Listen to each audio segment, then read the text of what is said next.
께서 나타나셨죠. 그래서 말세 이 아들로 우리에게 말씀하시는 하나님을 기억할 수 있게 되었습니다. 2장에서는 죽기를 무서워해서 일생에 매여 종노릇하던 저희들을 해방시키시고 하나님의 일에 자비하고 충성된 대제사장이신 우리 주님을 보여주고 있고, 3장 1절에서는 믿는 도리의 사도시며 대제사장이신 주님을 저희들에게 계시해주고 있습니다. 이 믿는 도리의 사도라고 말씀하고 있는 부분이 좀 저희들이 교제가 필요한 것 같아요. 그러니까 12장 말씀을 잠깐 보겠습니다.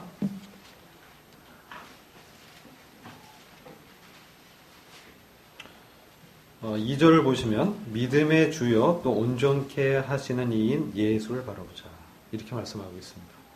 믿음의 주요, 이 믿음의 창시자다, 이렇게 흠정역 성경은 번역하고 있습니다. 믿음을 시작하신 분이 바로 우리 주님이라는 거죠. 또 온전케 하시는 분이 바로 주님이심을 말씀하고 있습니다.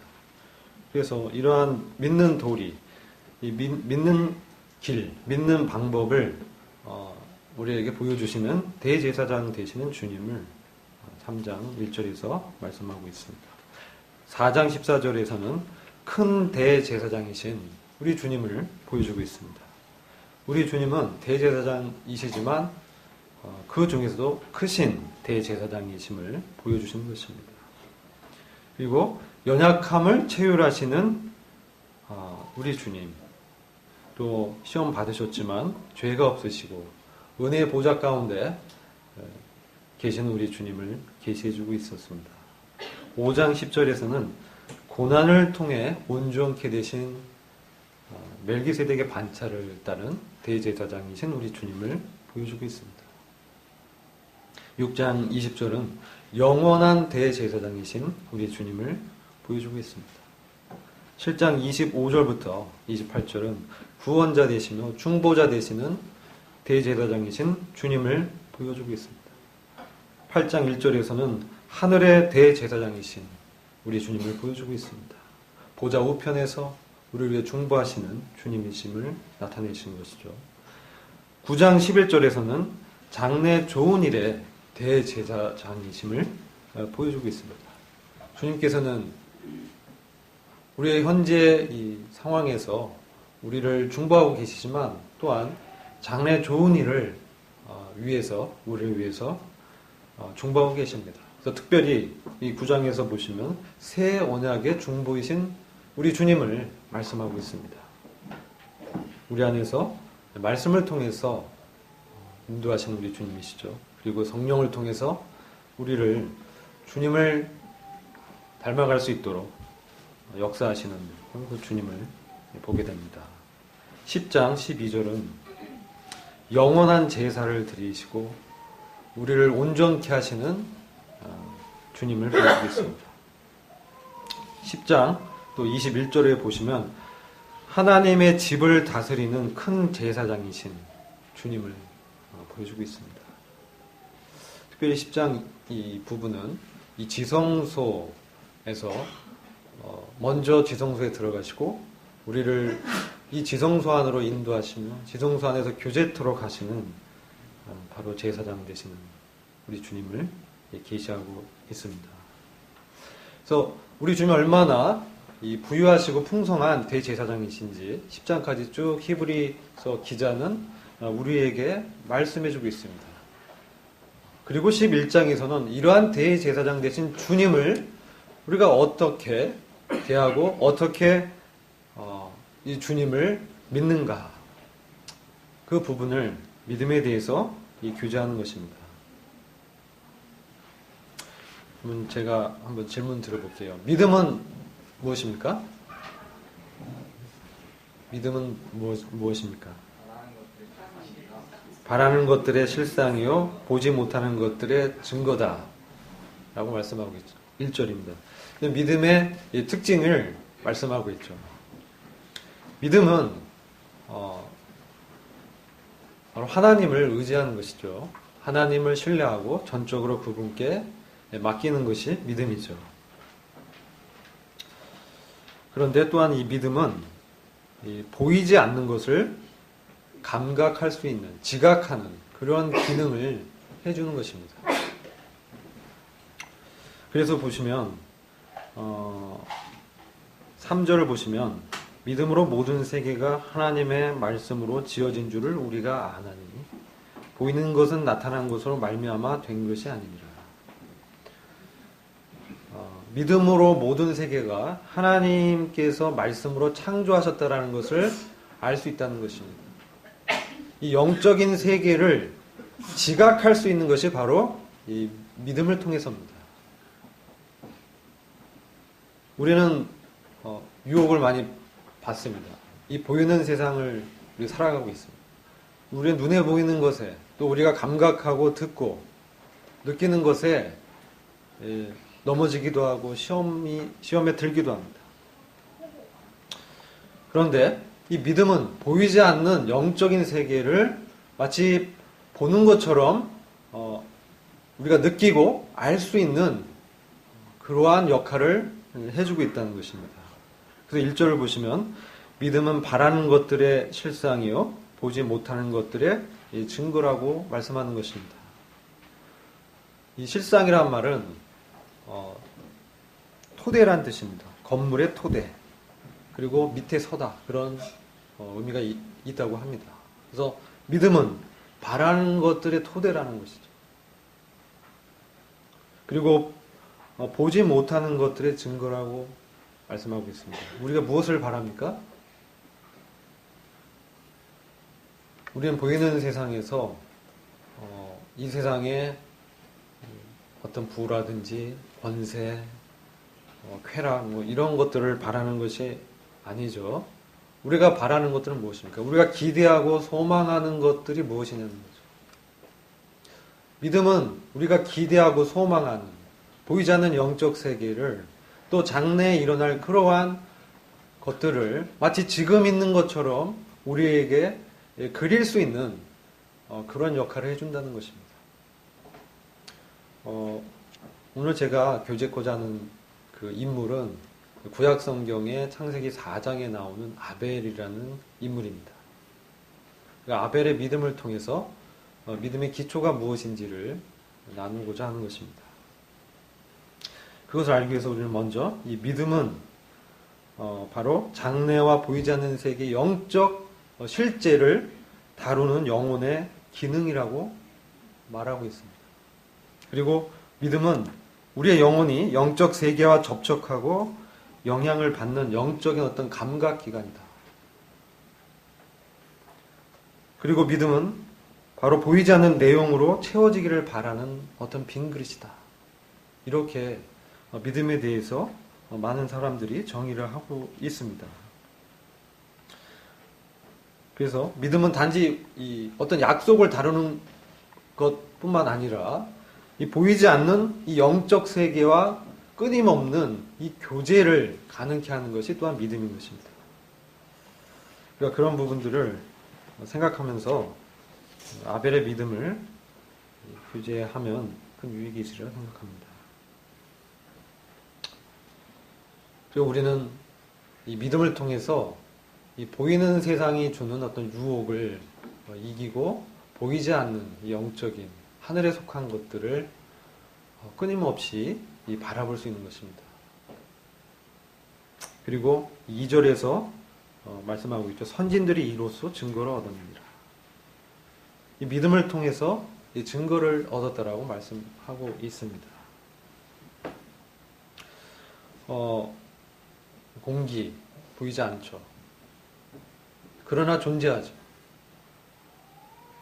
이것은 우리가 공기라는 것을 흡입하면서 호흡을 통해서 감각할 수 있는 것이죠. 영적인 실제도 보이지 않습니다. 하나님 보입니까? 하나님의 나라가 만져집니까? 그래서 어떻게 존재하는 것을 알 수 있습니까? 이 믿음을 통해서 알 수 있는 것입니다. 만물을 하나님께서 말씀으로 창조했다는 사실을 어떻게 우리가 압니까? 그 당시 우리가 가봤나요? 아니죠. 그리고 영적인 진리를 믿음으로 우리가 아는 것입니다. 그 믿음이 자라서 확신이 될 수 있지만 중요한 것은 그 자체로 중요성이 있기도 하지만 믿음의 대상이신 하나님이 중요하다는 것을 우리는 알아야 됩니다. 아까 제가 모두에서 믿음의 주요 온전케 하신 이인 예수를 바라보자라고 말씀드렸고 믿는 도리의 사도이신 우리 주님에 대해서 말씀드렸습니다. 그렇다면 우리가 바라는 것들의 이 토대와 기초가 되는 그 실상은 무엇일까요? 저는 이 말씀을 묵상하면서 그게 바로 우리 주 예수 그리스도라는 것을 보게 되는 것입니다. 우리가 바라고 기대하고 소망하는, 우리가 의탁하고 보이진 않지만 실제하시는 바로 그분이 이 바라는 것들이라는 것을 우리는 믿음을 통해서 보게 되는 것이죠. 죄가 이 세상에 들어오면서 우리 하나님께서는 여자의 후손에 대해서 계시해 주셨습니다. 제가 이 기본적인 말씀이지만 창세기 3장 15절 말씀 보면 내가 너로 여자와 원수가 되고 너의 후손도 여자의 후손과 원수가 되게 하리니 여자의 후손은 내 머리를 상하게 할 것이요 너는 그의 발꿈치를 상하게 할 것이니라. 이렇게 하나님께서 복음을 말씀해 주셨습니다. 이것을 원복음이라고 합니다. 그래서 여자의 후손은 누굽니까? 예수 그리스도시죠. 예수 그리스도께서 지금 오셔서 여기 지금 예수 그리스도의 원수가 누구냐면 바로 뱀에 대해서 말씀하는 것이죠. 마귀죠. 옛뱀, 마귀를, 그 마귀의 권세를 주님께서 오셔서 깨시고 일생에 매어 종로로 타는 인생들을 해방시키는 그런 말씀을 하고 계신 것이죠. 이 말씀을 아담과 하와가 들었습니다. 그리고 이제 낙원을 떠나서 저주받은 땅에서 이제 땀 흘려서 농사를 져서 먹을 것을 구하고 자녀를 낳습니다. 첫째 아들이 누구였죠? 가인입니다. 둘째 아들이 누굽니까? 아벨이었습니다. 셋째 아들은 누구죠? 네, 셋이죠. 그 후에 이제 태어나게 되는데 가인이 바로 아담과 하와의 첫째 아들이었습니다. 그리고 창세기 4장을 잠시 보시면 2절을 보겠습니다. 그가 또 가인의 아우 아벨을 낳았는데 아벨은 양치는 자였고 가인은 농사하는 자였더라. 이 가인의 직업은 무엇입니까? 농부였습니다. 아벨의 직업은 목동이었죠. 그런데 우리는 이 노아의 홍수 이전과 이후가 구분되는 그런 내용을 알고 있죠. 화식은 즉 이 고기를 먹은 것은 홍수 이후였습니다. 그렇다면 지금 이때 홍수 이전의 상태에서는 고기를 먹지는 않아요. 식물을 먹습니다. 그런데 이 아벨은 양을 쳤다는 거죠. 가인은 농사를 졌습니다. 먹을 것을 얻는 것이죠.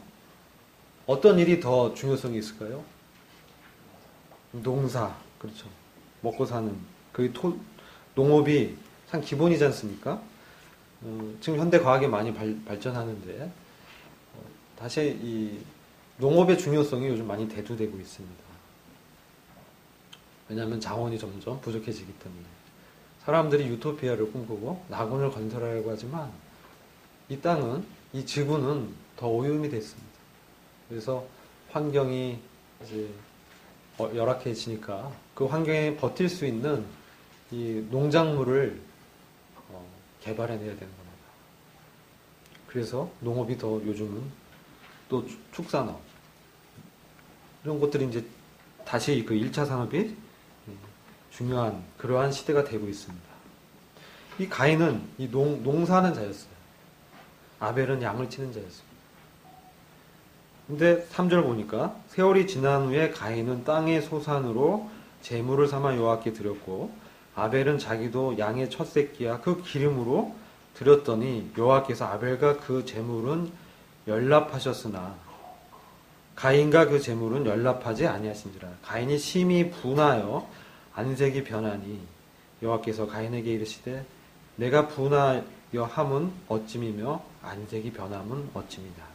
안색이 변하다는 다른 성경 보니까 침통해하다 이렇게 말씀하고 있어요. 침통해하다. 분하고 침통해하는 가인을 보게 됩니다.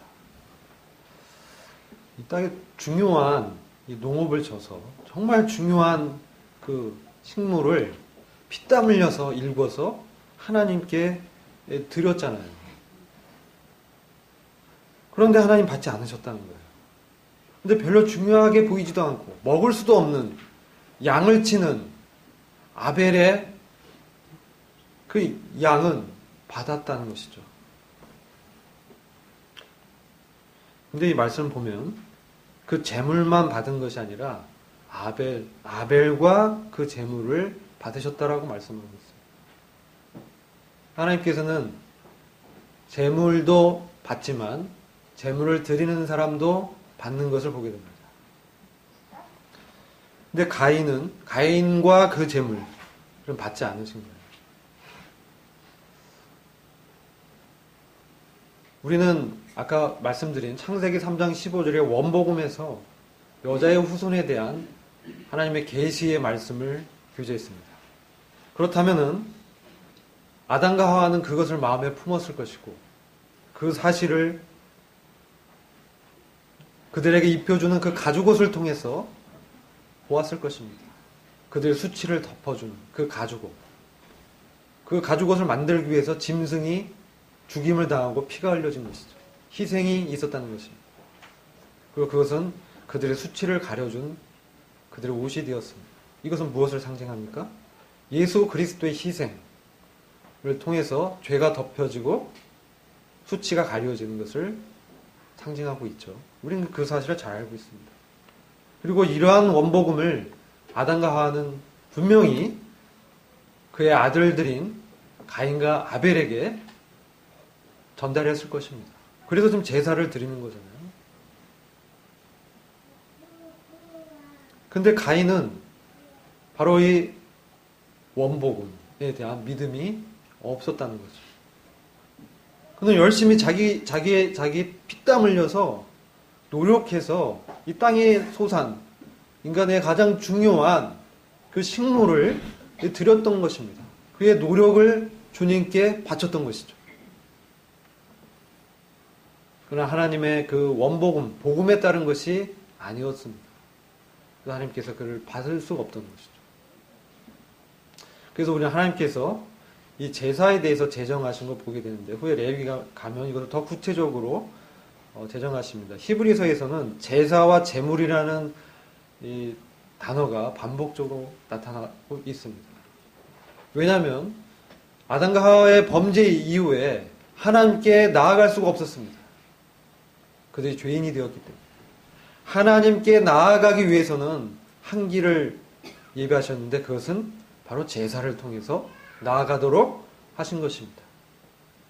그런데 아벨은 바로 하나님께서 계시해 주신 그 피의 희생을 드리고 그 말씀을 순종하고 제물을 드리고 제사를 드렸던 것이죠. 그래서 아벨의 그 제물과 아벨이 하나님께서 받으신 것이었습니다. 근데 말씀을 더 보면 가인이 이제 그의 육신이 이 자아가 격동돼서 분노를 느낍니다. 도대체 이해를 할 수 없는 것이죠. 이렇게 중요한 농업을 통해서 내가 하나님께 제사를 드렸는데 왜 나는 거부당했을까? 참을 수가 없었어요. 침통해했습니다. 근데 하나님께서는 이때는 하나님께서 이렇게 대화를 직접 하셨다는 것을 보게 됩니다. 가인에게 말씀해 주십니다. 왜 분해하고 침통해하냐? 너 안색이 왜 번하냐? 그렇게 말씀하시면서 7절에 내가 선을 행하면 어찌 낯을 들지 못하겠느냐. 선을 행하지 않으면 죄가 문에 엎드리느니라. 죄의 소원은 내게 있으나 너는 죄를 다스릴지니라. 이렇게 하나님께서 말씀해 주시죠. 그거에 대한 치료책을 말씀해 주신 거예요. 이 선을 행하면, 이 선을 행하다라는 것은 제가 찾아보니까 잘 행하다 이런 뜻이 있습니다. 선을 행하는 것은 잘 행하는 것입니다. 어떤 것을 성취하는 것입니다. 그런데 또 성경에서 선을 행하다라는 것은 누군가를 기쁘게 해준다 그런 의미가 있습니다. 그럼 이 제사라는 행위를 통해서 하나님을 기쁘게 해드리는 것이죠. 그게 여기서 말씀하는 선을 행하는 것인데 바로 하나님을 기쁘게 해드리지 못했다는 거예요. 가인의 그 노력과 이 땅의 소산물로는 하나님을 기쁘게 해드리지 못했다는 것이 중요한 것입니다. 그 말씀을 하는 거예요. 그리고 그런 선을 행치 아니하면 죄가 문에 엎드리느니라. 죄가 문 앞에 웅크리고 있다는 것입니다. 하나님을 기쁘게 하지 않고 그는 자기 뜻대로 행한 것이죠. 자기가 옳다고 생각했던 기준대로 행했던 것입니다. 그렇기 때문에 죄가 이제 문에 웅크리고 있는 그런 말씀하는 것입니다. 그리고 죄의 소원은 너에게 있으나 죄의 욕망은 너에게 있다. 그러나 너는 죄를 다스려라. 이렇게 말씀합니다. 너는 죄를 주관해라. 죄를 통치하라. 근데 오히려 그 후에 가면 그는 죄에 사로잡힙니다. 죄의 지배를 당합니다. 그래서 인류 최초의 살인을 행하게 되죠. 그리고 사랑하는 아우를 죽이게 됩니다.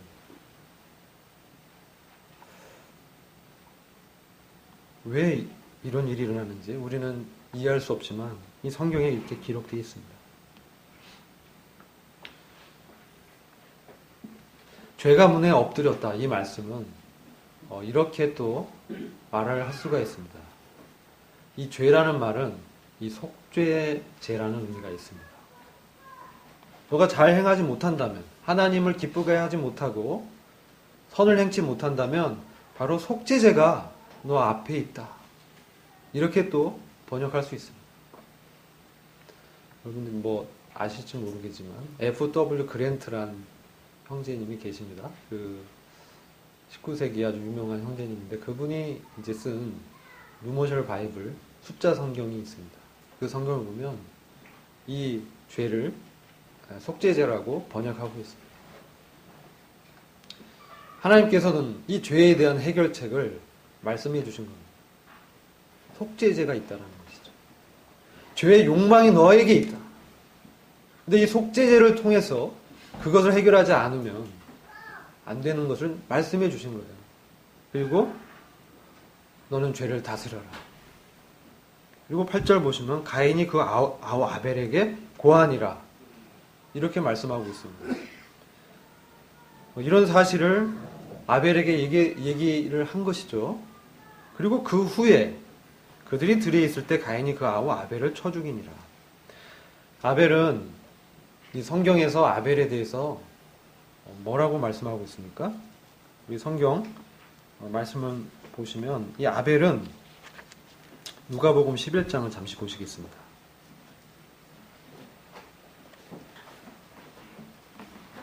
누가복음 11장 50절을 보시면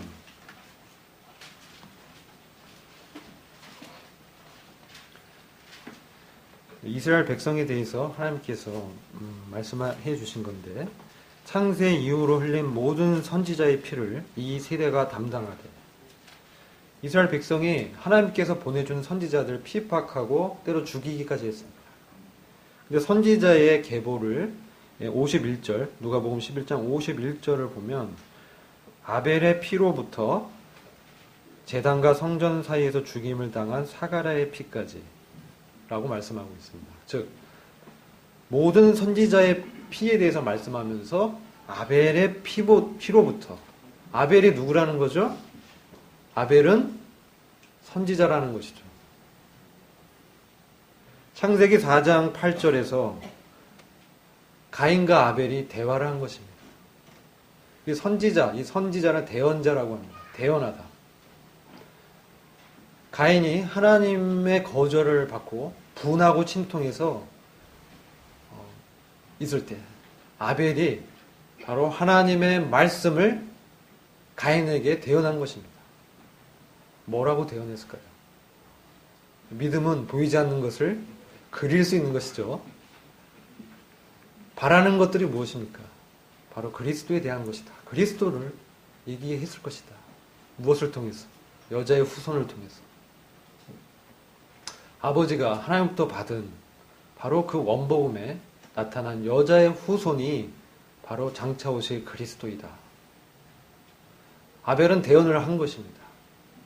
하나님이 가인에게 말한 바로 죄를 다스리는 속죄자가 문 앞에 엎드리고 있는, 그래서 그가 선을 행치 못해도 하나님께서 예비하신 속죄제를 드려야 됨을 아벨은 대언한 것입니다.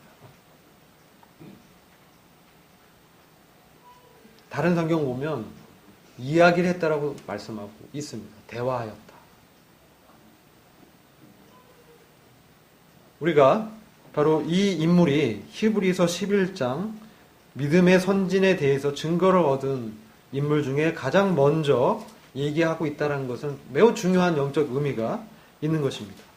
히브리서 11장 4절로 다시 돌아가겠습니다. 믿음으로 아벨은 가인보다 더 나은 제사를 하나님께 드림으로 의로운 자라 하시는 증거를 얻었으니 하나님이 그 예물에 대하여 증거하십니다. 저가 죽었으나 그 믿음으로써 오히려 말하느니라.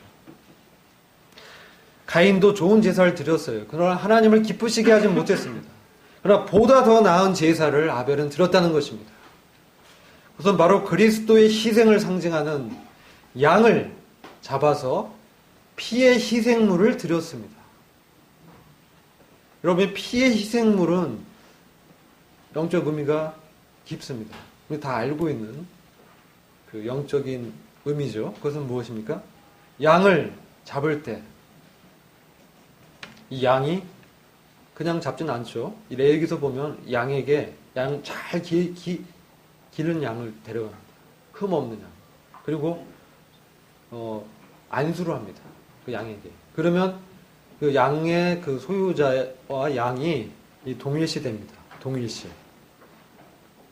양이 곧 양의 소유자가 양과 동일시 되는 거예요. 그리고 하나님께 나아가는 게 제사라는 거죠. 하나님께 나아가는 제사를 드리는데 지금 이 양을 희생 제물로 드린 것입니다. 왜냐하면 아벨은 자기가 하나님 앞에 설 수 없는 죄인이라는 것을 인정했다는 것입니다. 자기의 어떤 노력이나 어떤 소산물로도 하나님을 기쁘시게 할 수 없다는 것을 그는 알았다는 것입니다. 오직 이 양을 통해서만, 바로 예수 그리스도의 희생을 통해서만 하나님 앞에 연락될 수 있다는 사실을 인지한 것입니다. 믿음의 눈으로 장차 오실 그리스도에 대해서 그가 바라본 것이죠. 그래서 양을 잡는 것입니다. 바로 희생물이 드려지는 것이죠. 그 희생이 되었다는 것입니다. 무엇인가 죄에 대해서 대가가, 희생이 드려지고 그 희생물과 내가 동일시되는 것이 바로 희생제사입니다. 그래서 그 죄에 대한 대가, 이 피가 흘려져야 되는 것이죠. 피 흘림이 없은 적 죄의 사함이 없느니라. 육체의 생명은 피에 있다라고 말씀하고 있어요. 그래서 바로 이 양을 잡을 때 죄인인 자신이 바로 양이 죽는 것 같이 죽었다라고 보는 것입니다. 그리고 양의 그 희생을 통해서 양의 피에 희생 헌물이 드려지고 그 피를 보시고 하나님께서 그를 기쁘게 받아주신 거예요. 왜요? 바로 장차 오실 그리스도의 이 희생을 그가 기념했다는 거예요. 그가 그것을 인지하면서 드렸기 때문에 하나님이 그것을 기쁘게 받는 것입니다. 바로 그 사실을 가인에게 대언한 것이죠. 그것이 죄를 다스릴 수 있는 것이다. 형이 땅의 소산물을 열심히 농사했지만 그건 하나님이 안 받으셔. 형의 그런 어떤 노력도 하나님이 기쁘게 할 수가 없어. 오직 오실 이 여자의 후손, 이분을 상징하는 이 피의 희생 제사만이 하나님이 받으시는 거야. 형 정신 차려. 분노하거나 침통해할 필요가 없어. 우리에겐 속죄제 되시는 바로 오실 그리스도가 있고 그분을 바라야 되는 것이야. 이렇게 대언을 했을 것입니다. 가인이 그것을 못 받았어요. 그는 그의 행위를 더 의지했던 것입니다. 이게 바로 죄의 뿌리죠. 그래서 아벨을 죽이게 되죠. 그런데 히브리서 11장 이 말씀 다시 보시면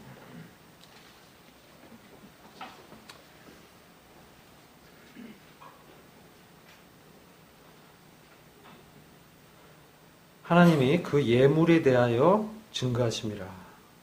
그리고 하나님께서 이 아벨을 의로운 자라 인정해 준 거예요. 다른 복음서는 의인 아벨의 피라고 얘기하고 있어요. 의인 아벨의 피. 왜 그가 의롭다고 인정받았습니까? 양은 바로 그리스도를 상징하는 것입니다. 그리고 이 양을 잡을 때 자신과 동일시하는 안수를 하게 된 것이죠. 바로 그리스도와 그가 동일시 되었다라는 영적인 믿음의 의미를 우리에게 보여주고 있는 것입니다. 그리고 자신의 죄인됨을 솔직하게 인정하고 그리스도만이 하나님께 나아가는 유일한 길이라는 것을 그가 믿었던 것입니다. 그리고 그의 죽음을 통해서만, 그의 희생을 통해서만 하나님을 기쁘게 할 수 있다는 것을 믿었던 것입니다. 그리고 그 양을 잡을 때, 바로 그리스도가 희생될 때 자신이 또한 죽었다라는 것을 믿음의 눈으로 바라봤다는 것입니다.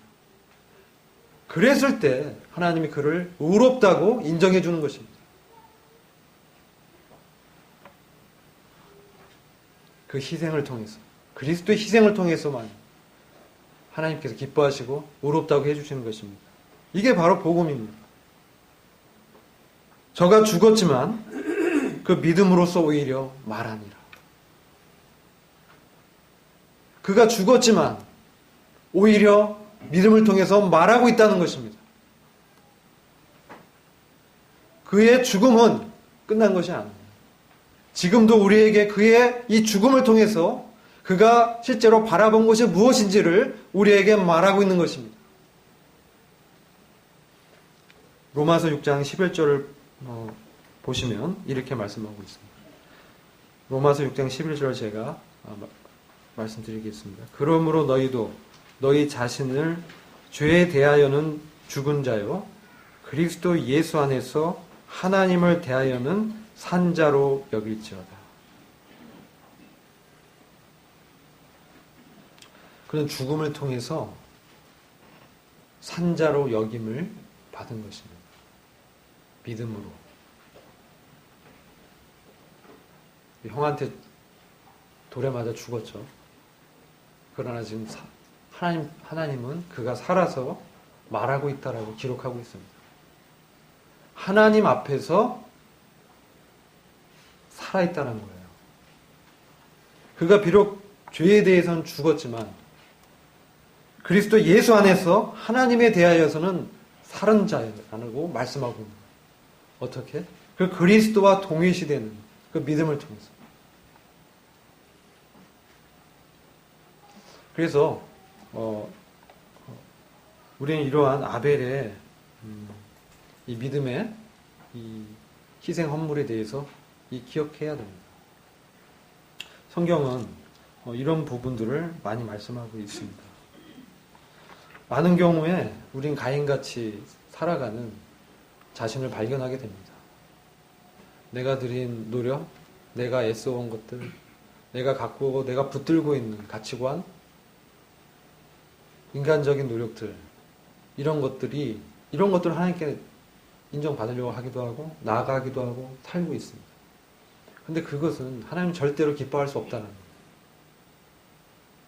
그리스도 안에 있는 죽음을 통해서 하나님 앞에서 산 자로 희생에 내 몸을 내어드릴 때, 그 죽음을, 그리스도의 죽음을 나의 죽음으로 여길 때, 바로 산자로 사는 것이죠.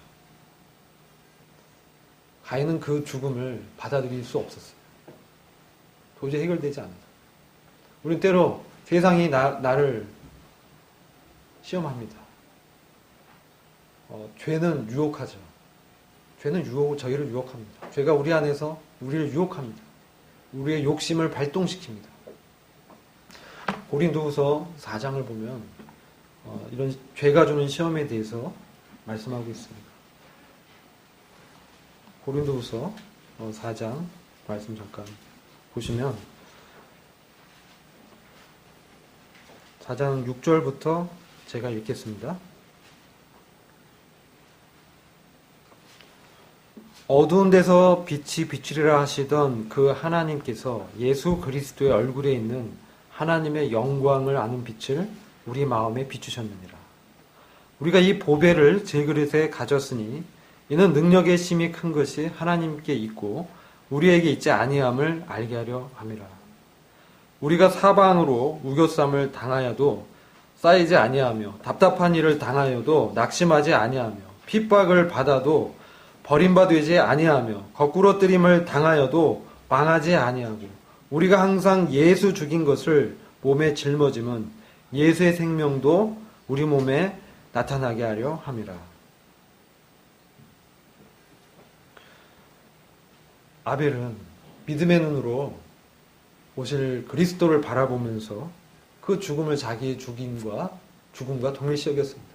그래서 형이 치는 그 돌에 저항하지 않았습니다. 그 죽음을 자기 죽음으로. 형을 어떻게 인도할 수 있겠습니까? 거기서 저항하고 맞으면 그 형을 인도할 수 있겠어요? 그리스도의 죽음을 자기 죽음으로, 자기 희생으로 여기면서 돌에 맞았어요. 그리고 피를 흘리면서 기록은 안 됐지만 그는 그의 죽음으로, 그 피로 형에게 다시금 말하고 있는 것이죠. 세상은 우리의 믿음을 시험합니다. 보이는 세상은 우리로 하여금 보이지 않는 영적인 실제, 영원한 것에 대해서 가리우게 하면서 우리를 시험합니다. 이스라엘 백성이 그 눈이 가리워서 구약 성경에서 나타나는 그리스도를 보지 못했습니다. 우리가 때로 구원을 얻을 때는 그리스도의 희생을 믿지만 우리 삶 가운데 시험이 오고 죄의 유혹이 올 때 바로 이 예수 그리스도의 희생을 생활 가운데 나의 희생으로 여기면서 하나님 앞에 산자로 나아가지 않는다면 우리는 이 죄에게 넘어지고 실패하고 가인처럼 육체로 행하는, 그래서 결국은 이 범죄하게 되는 그러한 결과를 맞게 될 것입니다. 이 고린도후서 4장 7절 보면 우리는 질그릇입니다. 우리가 가치 있는 것은 질그릇 같은 우리 육체에 보배로우신 그리스도께서 계시기 때문입니다. 골로새서 2장에서 영광의 소망은 우리 안에 계신 그리스도라고 말씀하고 있습니다. 그것이 우리의 소망입니다. 믿음은 이 소망을 더 견고하게 해주는 것입니다. 더 단단하게 해주는 것입니다. 보이지 않는 그 그리스도를 보는 것처럼 보이지 않는 그리스도의 죽음을 나의 죽음으로 여기면서 바로 이 세상이 주는 이 시험을 당면했을 때 내 생각을 바로 접어야 되는 거죠. 내가 옳다는 생각. 나는 정당하다.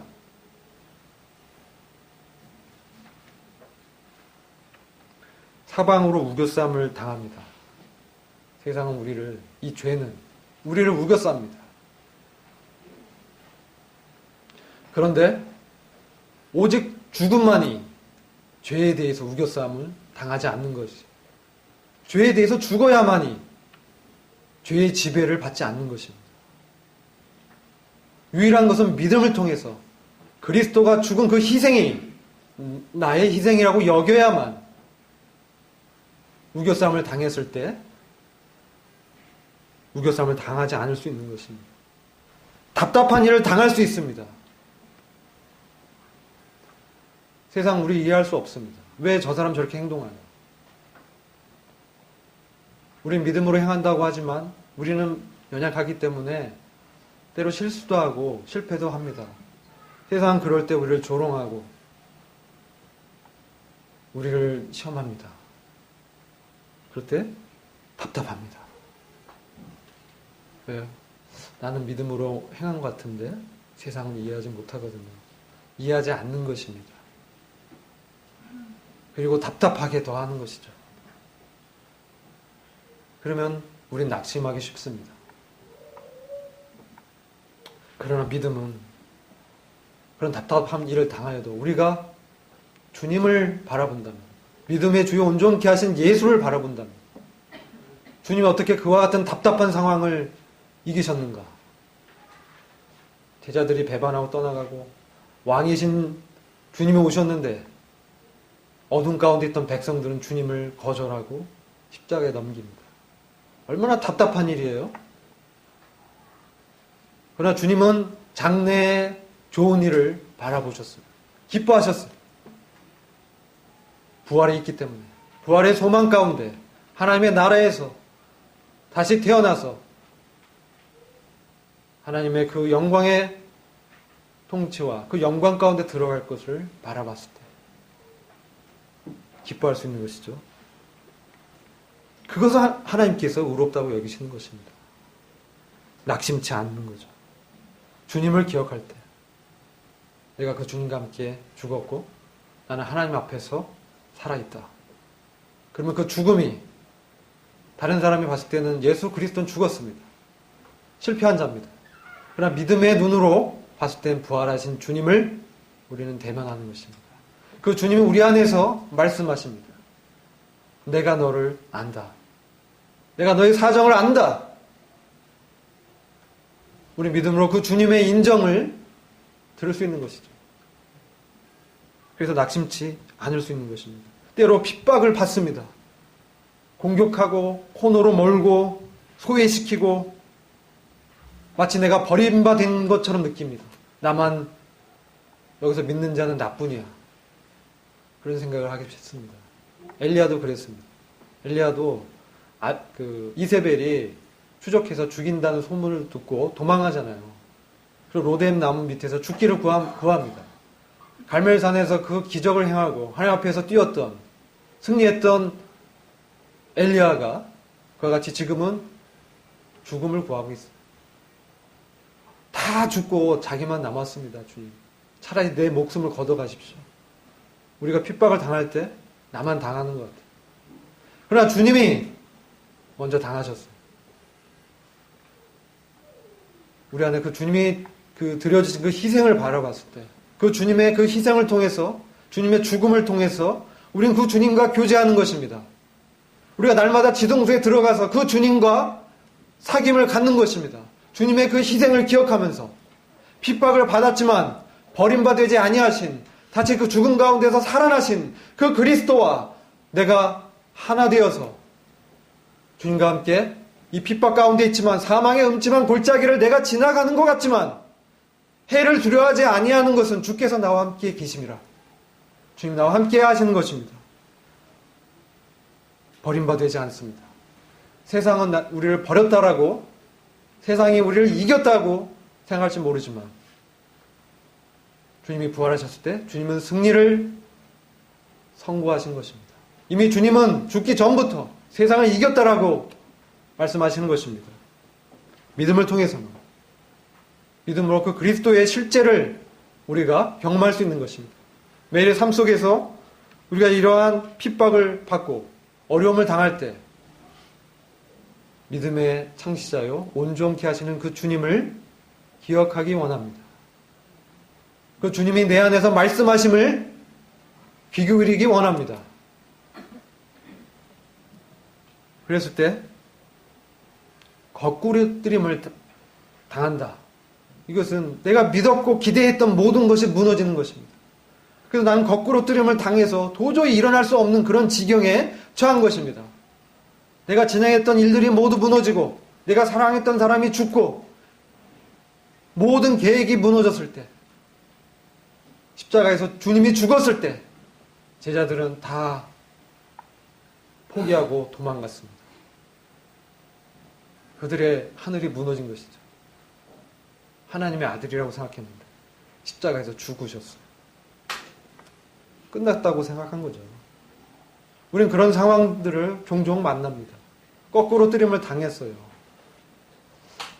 요즘 복싱 권투 이 경기 잘 안 하는데 제가 어렸을 때는 TV 틀면 권투 합니다.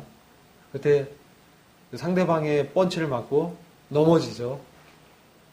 이 세상이 주는 펀치, 마귀가 우리에게 주는 이 낙담감, 거꾸로 뜨림, 그들은 우리를 그렇게 넘어뜨리려고 합니다. 그러나 주님이 다시 부활하셨다는 것, 믿음을 통해서 죽었으나 오히려 말하느니라. 죽었지만 오히려 말하는 것입니다. 거꾸로 뜨림을 당했지만, 답답함을 당했지만, 우겨쌈을 당했지만, 핍박을 받았지만 그렇지 않다는 거죠. 하나님의 눈앞에서, 하나님 앞에선 산자로 말하고 있다는 것입니다. 우리가 세상은 이와 같이 우리를 시험합니다. 그리고 우리 안에는 죄를 격동합니다. 우리의 자아대로 살기를 유혹하는 것입니다. 우리 예수 죽인 것을 날마다 기억하지 않으면 우리는 어느덧 내 자아대로 살고 실패하는 것을 경험합니다. 그러나 주님께서는 승리하셨습니다. 그래서 우리는 그 주님을 그 순간에 주님의 희생을 기억하면서 그게 나의 희생이라고 믿음의 눈으로 바라보면서 승리하신 주님을 바라볼 때 우리는 그 죽음 같은 패배감에서도 일어날 수 있고 거꾸로 뜨림을 당했지만 다시 일어날 수 있는 것입니다. 오뚜기죠. 7.8기. 넘어져도 다시 일어나는 거예요. 얼마나 넘어질지 모르겠어요. 그러나 다시 일어납니다. 왜? 우리 안에 그리스도께서 말씀하시고 사시고 우리를 다시 일으키시고 믿음의 길을 걸어갈 수 있도록 우리를 격려하시면서 나의 죽음이 나의 거꾸로 뜨림 바 된 것이 다 주님이 그것을 경험하셨기 때문에 우리 연약함을 다 채우하신 대제사장이기 때문에 우리는 얼마든지 그 주님의 희생을 주님이 드려진 그 희생을 기억하면서 우리는 우리 자기를 그 희생에 넘겨줄 수 있게 되는 거예요. 주님이 그렇게 희생의 길을 가셨기 때문에 우리가 어떻게 이 세상에 구원의 유익을 위해서 도전할 수 있습니까? 그들과 맞서고 싸우고 이기려 하고 해서 이길 수 있습니까? 죽어야만 이기는 것입니다. 그래야 주님께서 우리 안에 역사하시고 오히려 우리가 연약함을 주님 앞에 내려놨을 때 주님 우리에서 말씀하십니다. 내가 너를 안다. 그 주님의 인정을 기억하는 것이죠. 그 주님께서 말씀하시기 때문에 죽을 수 있는 것입니다. 그리고 죽어야만 주님이 나타나시는 것입니다. 주님의 생명이 나타나서 역사하는 것입니다. 거기서 내 자아로, 내 육신으로 버티면 더 비참해져요. 우리 세상은 우리 힘으로 절대 이길 수 없습니다. 바로 그리스도의 승리만이 우리의 승리가 되는 것입니다. 오늘 좀 세상이 주는 시험 가운데 사랑했던 형에게 돌에 맞아 죽었던 아벨의 이 죽음을 기억합니다. 오실 그리스도께서 부활하실 때 그도 다시 부활할 겁니다. 그리고 그의 피로, 그의 죽음으로 자기의 의의를 말하는 것입니다. 우리 또한 그 아벨의 희생을 기억하면서 주님의 희생과 주님의 죽음 앞에 우리가 그 주님과 동일시하면서 주님과 함께 다시 살아서 이 세상을 살아가는 그런 저와 여러분이 되기를 간절히 기도드립니다. 예, 기도하겠습니다. 주님 감사합니다. 오늘도 주님께서 아벨의 이 희생과 이 제물을 통해서 하나님께서 아벨도 받으시고 아벨을 의롭다 하신